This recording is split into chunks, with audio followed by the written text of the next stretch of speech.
அழியாத ஒரே பொருள் ஆண்டவன் மட்டும்தான்.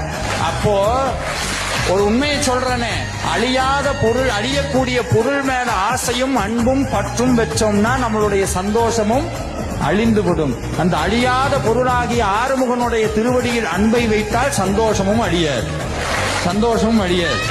இதே அப்ப நம்மளுடைய சந்தோஷம் என்னவா இருக்கணும்? ஆறுமுகமா இருக்கணும். ஆறுமுகனை பார்க்கணுமா உங்களுக்கு? சாமி உங்களுக்காக தான் காத்து கொண்டிருக்கிறார்.